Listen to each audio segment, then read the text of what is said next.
Hey, what's up everyone? Hope you're all having a great day. So Blizzard has recently been talking about some changes that they're planning for the future of Overwatch, and one of those changes in particular has the community somewhat divided on a certain issue.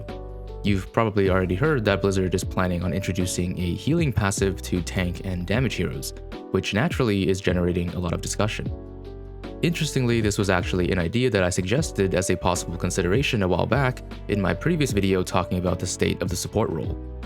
I don't think Blizzard watched my video or anything, but I was quite surprised to hear that they were actually going to implement the idea. The reason I suggested the idea in my video about the support role was in essence very similar to the reasoning that Blizzard has stated. The support role has on paper been the strongest role for a long time, because of the fact that they can do quote-unquote everything. More specifically, they're very self-sufficient, and they do not rely on getting help from their teammates as much. They don't rely as much on their teammates to do damage and secure kills, and they don't rely on their teammates as much to help them survive and peel. And as a result, not only has the role increased in popularity, but the role is, at least in theory, way better in terms of the potential to carry games. I should emphasize that potential doesn't necessarily mean easy. The support role has the potential to carry games, but most support players do not. You might very well disagree with the game going in this direction in the first place, and I'll talk about that later. But the reality is that this is the direction that the support role has already gone in. And so the reasoning is that if the support has to have this much self-sufficiency, then the other roles also need to have something similar as well.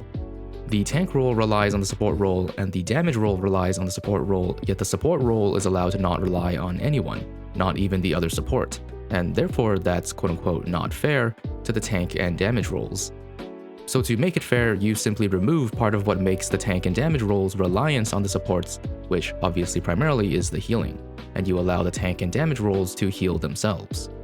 Whether you agree or not, the logic is quite simple, and I'm sure most players, even those that disagree, understand the reasoning quite well, and given the current direction of the game, it's a pretty logical next step.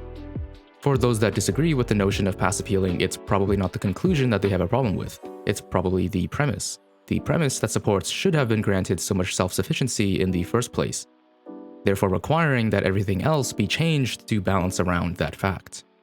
I imagine that those that dislike the self-healing change have probably disagreed with most of Blizzard's recent changes as well, and disagree with the very direction that the game has been going in. For example, if you disagree with the self-healing change, you probably also would have disagreed with the group spawning changes that remove the need for players to coordinate their respawns to prevent staggering. To put it simply, the current direction of the game is moving away from reliance on team play and moving towards individual play, and the self-healing change is a pretty big step in that direction. It's even said that Overwatch is moving towards becoming like every other FPS and just becoming a team deathmatch, and while I think that's a pretty extreme exaggeration, the basic sentiment is that Overwatch might be losing its identity. Players with the opposing opinion often suggest that instead of giving more self-sufficiency to the tank and damage roles, the better solution would instead be to remove self-sufficiency from the support role, more specifically taking away their survival abilities and significantly reducing their damage output, so that everyone relies on everyone else, just like the olden days. Reverting the power of supports would indeed increase the emphasis on teamwork, but in my personal opinion, and I'm going to emphasize that this is my opinion, I don't think teamwork is all that great, and I suspect that I'm in the silent majority with this opinion. Looking at the most vocal parts of the community, the opinion seems to be that teamwork is what makes Overwatch Overwatch, and moving away from that philosophy could ruin the very essence of what makes the game unique. I won't say that anyone is wrong because it is a matter of opinion, but I think there is a bit of over-romanticizing when it comes to the issue of teamwork, and perhaps we're thinking about teamwork in the wrong way. I would agree that teamwork is part of what makes Overwatch unique, but I don't think simply enhancing the ability to make individual decisions takes away from that. As long as teamwork continues to be meta, meaning that having teamwork is better than not having teamwork, then I think team play will still be just fine. Specifically, in regards to out-of-combat passive healing, it absolutely does take away at least a little bit from a specific aspect of teamwork, but I don't think it takes away a particularly interesting one to begin with. All it really takes away are those moments where your support can't see you and therefore isn't healing you. I do understand that there are some balancing concerns which I'll talk about later, but from the perspective of just teamwork, it will still almost certainly be most optimal for your supports to heal you manually. It's just that if they for some reason don't want to or aren't able to, you can still play the game to some extent. The issue that's being addressed is that if your support doesn't want to work with you or doesn't know how to, there isn't a whole lot that you can do. There are ways to play around it, and there are certain heroes that play decently without a ton of support, but we should ask, does the game really need to be so centered around a particular role? A major concern is the disproportionate importance of the support role. Right now, the game revolves very heavily around supports, where teamfights can feel like simply a race to see who can kill the supports first, and the team that loses is, albeit not exclusively, but very often the team that didn't manage to protect their supports, either because the support player made a mistake, or the team wasn't able to help them survive. Either way, the support role very often makes or breaks a team. And sure, that's how Overwatch has always worked, but it's important that we don't declare something as the way it's supposed to be simply because it's the way it's always been. Something isn't inherently good simply because it came first. At the same time though, even if we do aim to make decisions for the sake of improvement, we should still of course be cautious about whether or not the changes we make are actually going to result in improvement. The other side of the coin is that things aren't always good simply because they're new. In theory, in a coordinated team setting, none of this should really matter. If it is the case that the supports are the major target for both teams, then it is the responsibility of everybody else to play around that fact. But the discussion isn't so much about is it possible to play around it, but rather the discussion is about the way more important question of, is it fun for the game to be this way? Like it or not, the perhaps unfortunate reality of player psychology is that most players prefer individual play over team play. It sounds pretty silly, but the way I would describe it is that many players like to play with a team, but do not want to be forced to play as a team. If you're the kind of player that likes the team-oriented design of Overwatch and you love to squad up with your group and communicate and work together, it's of course understandable that you would want to maintain the integrity of that design philosophy. And I'm sure that Overwatch will continue to have plenty of teamwork, even if damage and tank heroes get to passively heal themselves.